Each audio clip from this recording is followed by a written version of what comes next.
Welcome back, Dream Doers. This is getting fun. A quick recap of my last podcast episode. I shared a bit about how to just start. Start over, start late, start with little. I don't care, just start. Make sure you go back and listen to that one if you missed it. I included some pretty good practical steps for people to pursue their hobbies and your business dreams. Today, we're going to be talking about some pretty deep spiritual shit. How to quiet the negative talk in your head, fight the true enemy, and how to overcome imposter syndrome. I'm your host, Jana Marie, with the Dream Doers podcast. You know the drill. Make sure you subscribe so you can be in the know for when I drop in a new episode.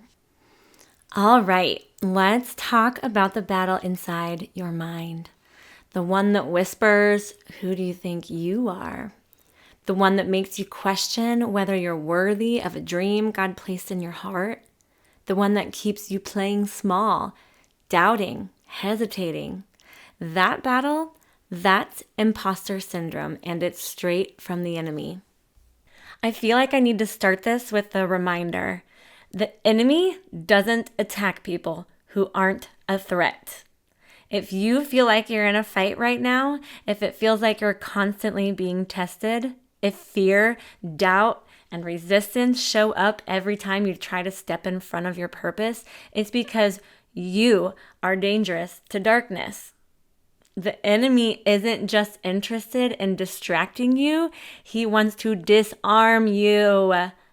I've been there. I've sat in rooms where I felt like the smallest person there. I've downplayed my gifts, doubted my voice, and questioned if I even belonged at the table. But here's the thing.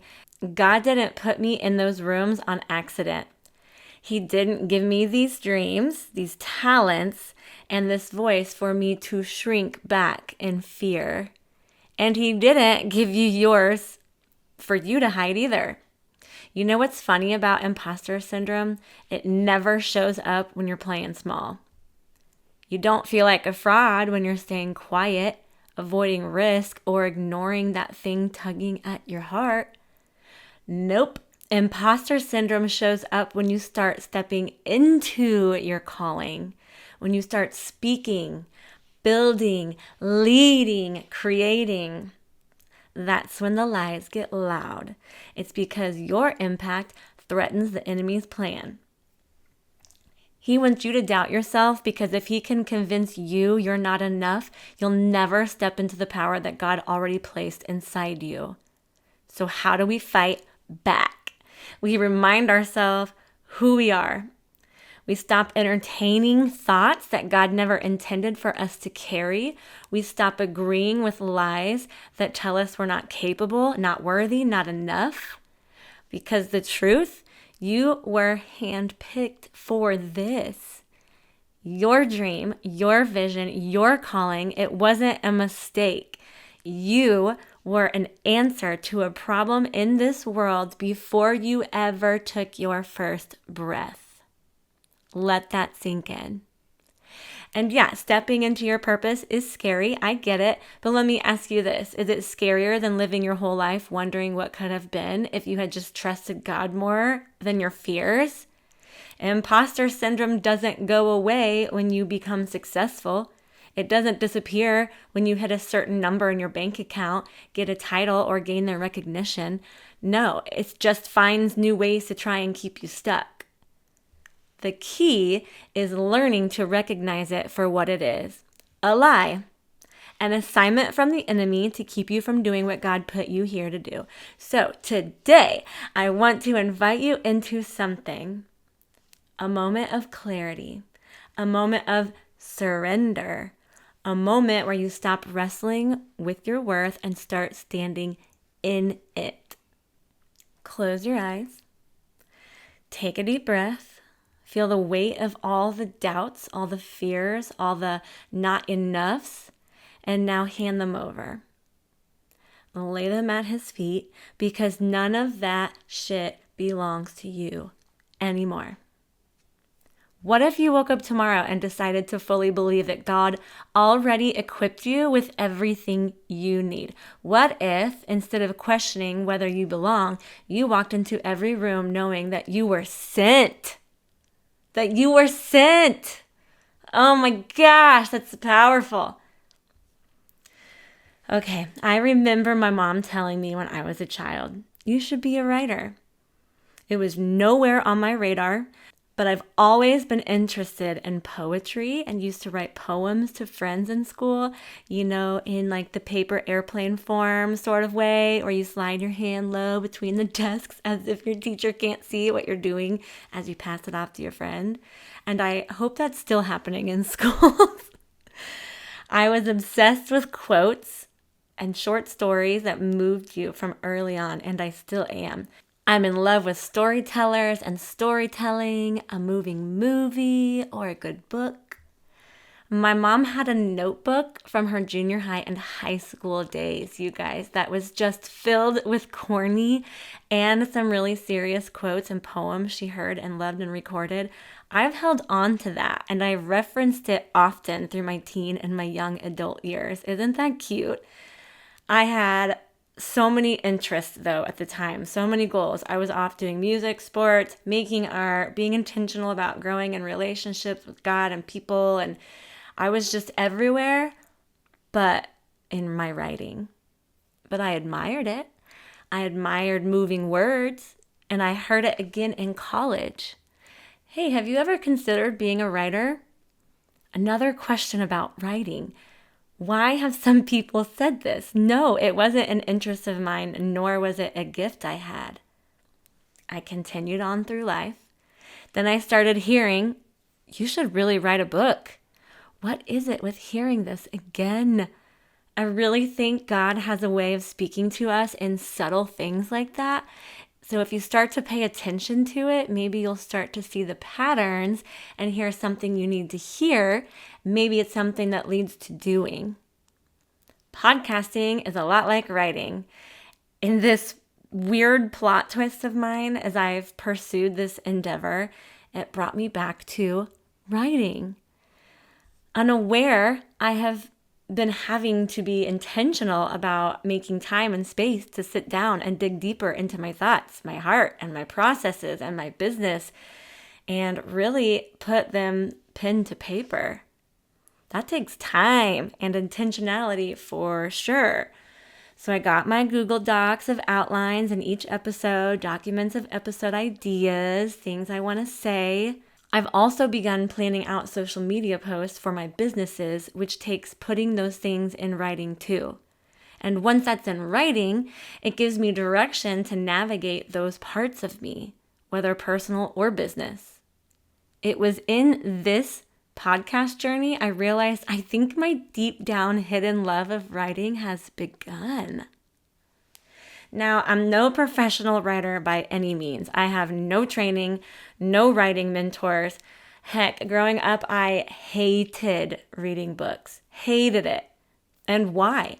Because it forced me to stop moving. I was totally a mover and a shaker, so I think that has to be it. As I've aged, though, I have found peace in the balance of life and making space now for reading things I'm passionate about, because it only grows in my education and awareness of that subject that I care about, has become so important. Without even noticing as I write this, I see I have a new love for books too. Like, what? My kids and I love reading together. We read multiple books a day, and I love it so much. I just wasn't even paying attention. My love for books or writing or stories was really there. This path to putting thoughts and feelings on paper was unseen by me until I looked back and realized it led me right here in this moment. I questioned my qualifications, but God qualifies the called. He doesn't call the qualified.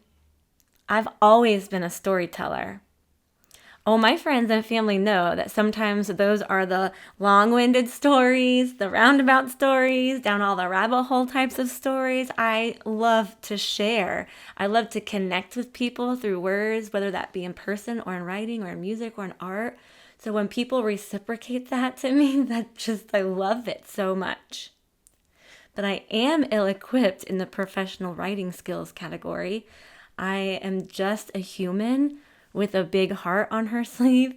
So does that even count? I know there are 1,000,001 other people pursuing this that have spent their whole life studying it and preparing for it. So what makes someone want to listen to me, Jana, as a podcaster? What makes me qualified? There's so many creative writers and podcasters. Taking the risk and diving into something that I don't know what I'm doing, it feels to me like maybe I'm just word dumping here. And honestly, through trial and trauma, I realized my words only picked up and words became my trauma response. The oversharing, the over dumping, I recognized it. Through the counsel I saw during this season, and remember, I said I'm a quote obsessor. So when you say the right thing at the right time and I'm ready to receive it, it's ingrained in my brain for life. So one of these mentors advised to me as I asked her about what to do with this overly outward processing. She said, as a Christian woman to another Christian woman, I would advise that anytime you want to run to a friend or a loved one to address the thing right in that moment when you're feeling it, to instead go directly to God. Write it down. It will slow your brain down. And then ask God, what information, if any, then goes to my people? And then who? Well, that was the most easy and genius answer I've ever heard. So why does that not seem like a no-brainer? I noticed in order for me to grow in this area when I was feeling things or overwhelmed by emotions that it took a lot of discipline to pause and go sit with Jesus first. You would think this would be easy. I've been real proud of myself and I've been able to see the results and receive the benefits of being disciplined in the areas of my life I want to grow in. A lot of things that we do as humans are because of the experiences and upbringings that we had, all the years of practicing doing things a certain way. But rewiring your brains and your habits is one of the most powerful tools I think we have access to because it's doable if you have the desire to rewire your brain. Isn't that wild? God gave us this magic of science and therapy. How stellar we get to experience that. So here I am, seeing this long and windy road of a deep underlying passion for words being brought forward because I took the risk of opening the door to the podcast world. What a funny thing. So many of us don't recognize what got us here because we don't take the time or the awareness to look back and see how all of the pieces were put together to get us here. Or we might not have even gotten there yet, and that's okay too. You might be feeling inadequate, or, we might feel that imposter syndrome or feel not ready. Now, starting this endeavor really has me opening up my mind and my heart to grow in the way of knowing what words to speak, how and when, and then why. It's making me more intentional in my thoughts and my words. And in my wisdom of feeling mentally or emotionally ready for lots of things in my life, currently, I can feel that my body still has that need for continued healing for some things. Why did I recognize this, and why is this important to bring up? I realized my thoughts were still getting jumbled sometimes. The effect trauma had on my nervous system is still in there, and I'm so annoyed. Gosh dang it. And that brought me to tears as I wrote this down this morning. That feeling of inadequacy or not being ready for something feels unwanted and scary when you're also practicing spiritual discipline. That feeling of inadequacy or not being ready for something feels super unwanted and scary when you're also practicing spiritual discipline. Because if God says do it, you do it. You do it ill-equipped, not prepared, not perfect.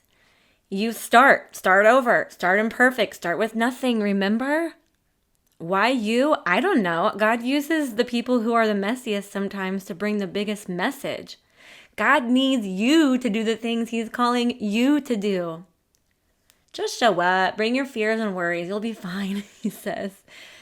And at this point in writing this, my tears were picking up. And what are my fears even from?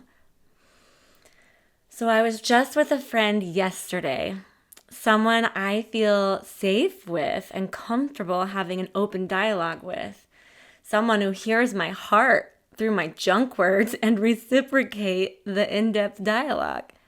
And out of nowhere, in the middle of one of my answers to his question, I felt my body getting hot in the middle of my thought. And I'm lost all of a sudden. A question and dialogue I'm comfortable even having. So why did that happen? I became uncomfortable, which is not normal for me, because I noticed my body was doing something and I felt shame for not knowing why. Like, what the heck? I know myself. I've done lots of personal development and awareness growth, quite a bit. That soon passed, but it left me wondering, what do I not know about myself still?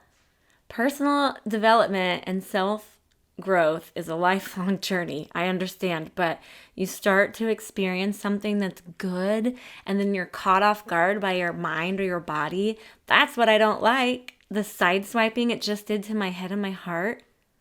There are not a lot of things that embarrass me, you all, but being caught off guard, I think, is now one of them. Because now I felt embarrassed, which is also a feeling I don't experience often. But yet I still felt at peace in this moment with this person. I still felt safe. So as my nervous system is being rewired and healing, I recognize now I'm hyper aware of the smallest bodily feeling, which then embarrasses me more to feel something happening and not know why. Oh, turning inward to discover the why and connect my head with my body is just the weirdest thing. Our bodies are so fascinating. Our nervous system is a control panel. That's crazy. It's a control panel to send all the alerts to us to wake up and pay attention to it. Has anyone ever seen Inside Out, the movie? So accurate and so informative. Anyone ever read the book The Voice of the Heart by Chip Dodd? He teaches how God innately gave you each feeling of anger, fear, sadness, gladness, etc. to communicate with our body and our heart and to listen, because it's a gift of discernment and wisdom that's blessing us if we're paying attention. Go check out that movie and book if you haven't. I promise you won't regret it. But back to my convo with my friend. Gosh dang it, now I'm pissed off. And as I look back, because I think these are still the feelings of the attacks of the king of lies himself. Yes, I'm talking about that douchebag on air, live, right now for the world to hear. And he's freaking lingering around. This shithead has been after me and my kids for too long. And I've already told him he cannot have us. Which becomes even more enticing to try, I know. But slowly, he's taken one by one each loved one around me. I'm watching them go, and willingly, without an attempt to fight of any kind.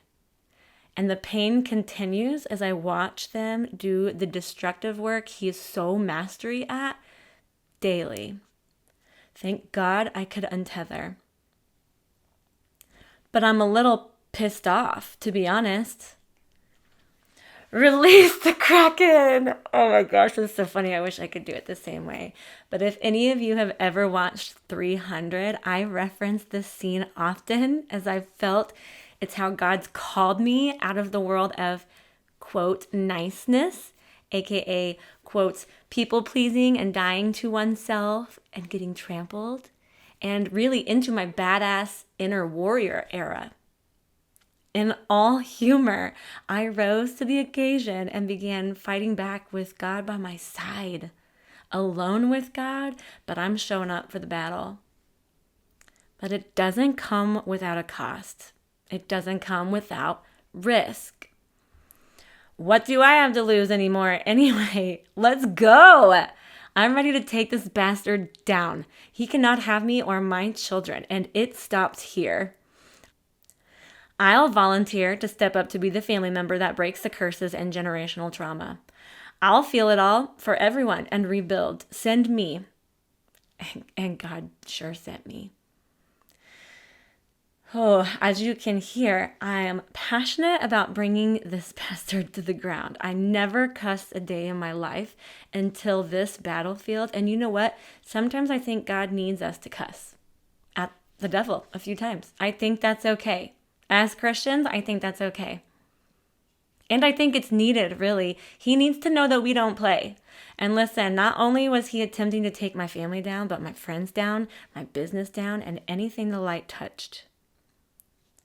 So the heat I was feeling in my body during such a great conversation with a friend, yeah, I think it was attempted distraction because something true and good was taking place in that very moment. And Satan don't like good things. He likes to rip apart families, not build them.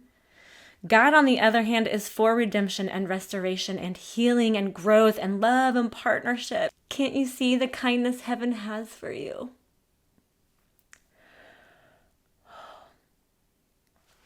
One of my exes told me in his anger after collapsing this relationship that I ruin everything I touch. A parent told me it was my fault for multiple people's affairs, not even associated with me because I was the only common denominator. Like what? And I want to pause right here, friends, because those are the words from the devil and nothing else. Those are seeds being planted from an accomplice of the destructor. God will never send you vile accountability. That is not from the Lord. But you barely allow even the smallest hint of that into your spirit, and it begins to take root and grow. So how are we tending to the garden of our heart? What are we allowing to grow there? You stand in your righteousness. You boomerang that shit right back out the door. I know destruction isn't because of me.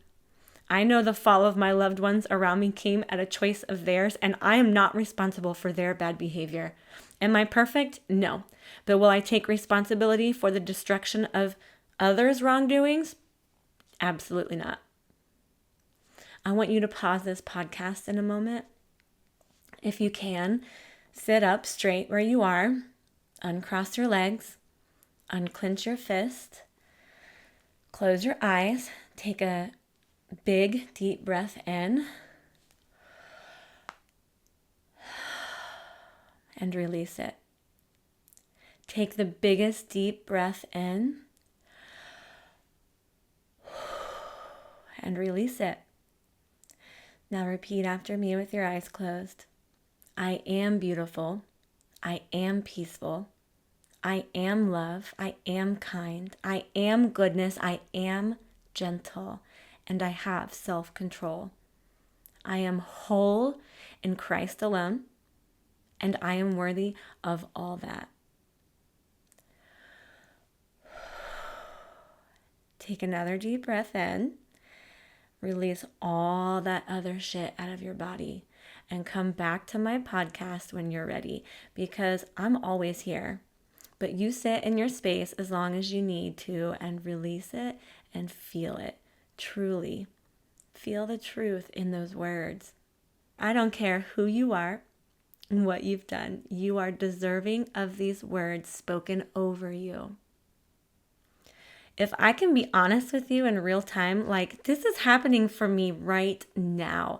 I would be foolish to say I'm so strong. I didn't even let a piece of that destructive seed take root in me.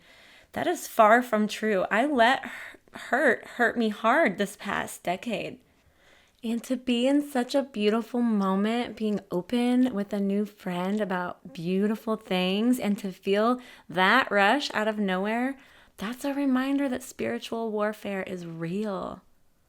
The attempt to jumble my thoughts, jumble my words that lead to forgetting so that they wouldn't be spoken are still there. And I continue to have work to do in growing my own confidence in God alone and nothing else. I know my body still needs that continued healing because I woke up this morning feeling so much peace from such a good experience with someone, but tossed in with a little bit of wrestling thoughts that lead to a few gentle tears. I had to process that. Like, why would I be emotional over this? I recognize because when something of value is at stake, you take it a tiny bit more seriously, right? It means more. The risk becomes greater. And doesn't that ring true for both your personal life and business? Those little words spoken in the back of my head that I ruin everything I touch.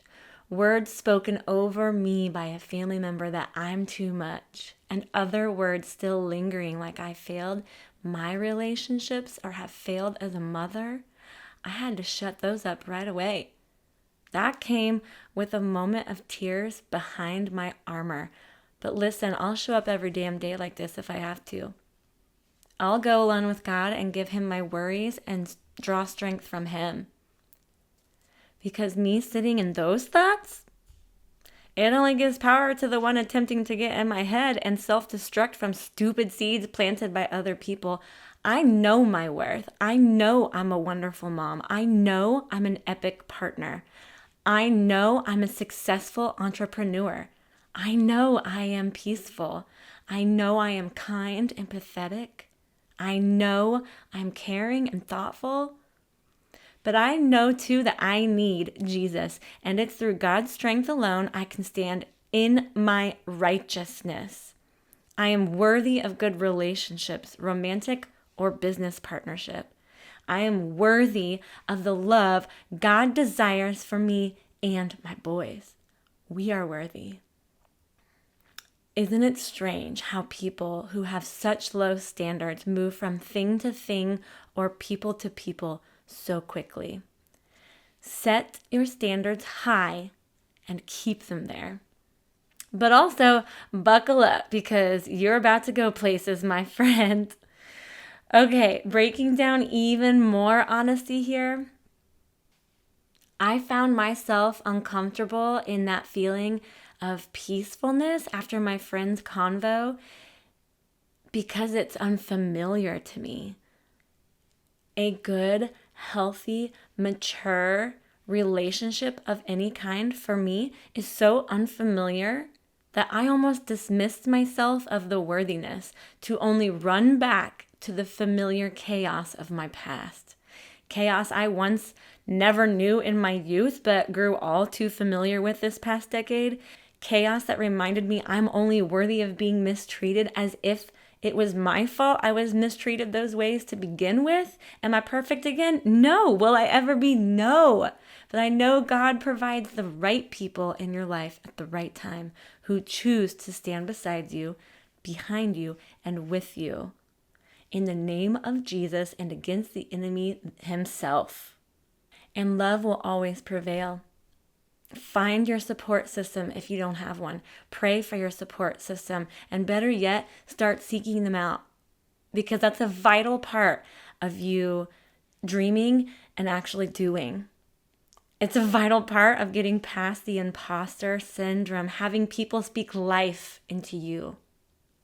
So I stand firm in my beliefs that I'm worthy of God's goodness, and I stand firm in my beliefs that I need to continue being as vulnerable as possible here in real time. I love that it naturally feels like a space for me to get my thoughts out and release them back to the universe, but I love even more that it drops my guard almost completely, allowing you all permission to step into the uncomfortable with me and share in our normalness of being imperfectly perfect humans. One of my favorite quotes I've ever heard is from Rachel Alea. What if we were transparent about our own failures, not as some kind of performative vulnerability, but as an invitation to collectively destigmatize the messy process of lifelong learning. Can I encourage you all today to show up anyway, to whatever it is? Allowing a healthy relationship in, pursuing that job people said you would never get, to a vulnerable conversation, to chasing a dream. Be willing to take the risk of showing up imperfectly so that you can experience the results of risk-taking, the magic of pushing through the uncomfortable to experience what's on the other side. It is so worth it. Because I can promise you that not trying is the real failure. You'll never know where you can go in any business endeavor or in any relationship unless you take the risk. With wisdom, discernment, and mentorship and support, risks are always the start to epic things. So when you sound stupid, when your body gets hot and it turns red, when you're sweating on stage, speaking in front of hundreds of people, show up anyway. Take the risk for the greater good, for yourself, and for those you are going to affect around you, for those who get to experience you and your goodness, your geniusness. There might be 1 million photographers or 1 million authors, 1 million educators or podcasts, but people are waiting for exactly you to show up, my friend, to bring to the world the very thing you're wanting to do, speak about, provide for others. So quit the job, start the business, advocate for change, fight for loved ones, speak up. The world needs exactly you. Even if it's only one person's life you'll change, what a miracle in and of itself that you were that person for someone else. That person needs you to get uncomfortable, to step up and lean in, and now just begin, and the right things and the right people will start to fall into place. We're all waiting for you. Know you're worthy of all your dreams, big and small. Let's kick imposter syndrome to the curb. If this episode spoke to you, take a second to rate and review the podcast. It helps me keep creating content for you and reach more dream doers like us. I want to hear from you. What's something you've been wanting to start but have been putting off? Comment on my Spotify podcast or on our page of your favorite social media platform. Let's hold each other accountable. I'm rooting for you. See you in episode 5.